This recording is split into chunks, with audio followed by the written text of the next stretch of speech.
బొప్పాయి రైతులకు గిట్టుబాటు ధర 20 రూపాయలు కల్పించి ప్రభుత్వం నుంచి 5 రూపాయలు ఇచ్చి ఆదుకోవాలని తిరుపతి జిల్లా సిపిఎం జిల్లా కార్యదర్శి వందభాస్ నాగరాజ్ డిమాండ్ చేశారు. తిరుపతి జిల్లా కోడూరు ప్రాంతంలో బొప్పాయి రైతుల్ని రాష్ట్ర ప్రభుత్వం కేజీకి 5 రూపాయలు సబ్సిడీ ఇచ్చి ఆదుకోవాలని సిపిఎం పార్టీ జిల్లా కమిటీ డిమాండ్ చేస్తూ ఉంది.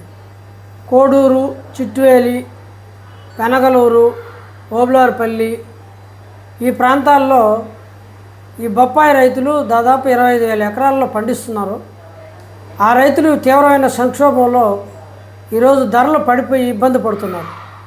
మొదట వారు 25 రూపాయల దాకా నిక్కచ్చమైన ధర వస్తుంది ఈసారి అని చెప్పేసి ఆశించారు.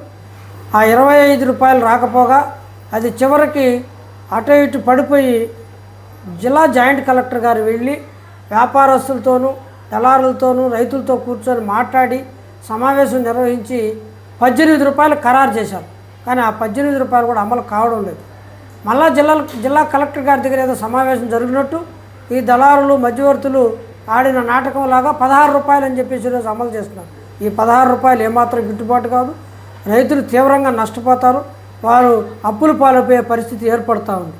మొదట వాళ్ళు మొక్కలు కొన్నప్పుడు గతంలో 11 రూపాయలది ఈరోజు 35 రూపాయలకు పెరిగింది.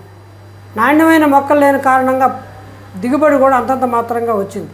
ఈ పరిస్థితుల్లో రాష్ట్ర ప్రభుత్వం ఇటువంటి మనం ఒకవైపు హార్టికల్చర్ పెంచాలి, వరి వద్దు, ఇతర పంటలు వేయండి అని చెప్తున్న ఈ రాష్ట్ర ప్రభుత్వం ఈ యొక్క బొప్పాయి పండించిన రైతులకి ఏ రకంగా ఆదుకుంటుందని నేను ప్రశ్నిస్తూ ఉన్నాం.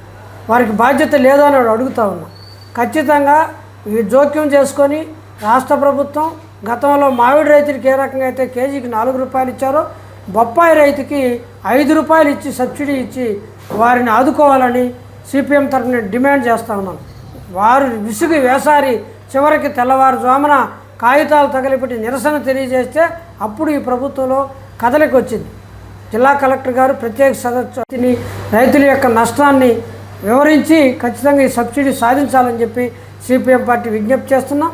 రైతాంగం చేసే పోరాటాన్ని సిపిఎం పార్టీ ఇప్పుడు అండగా ఉంటుంది, ప్రత్యక్షంగా పాల్గొంటుంది. వారికి నష్ట నివారణ కోసం ప్రభుత్వం చర్యలు తీసుకోవాలా.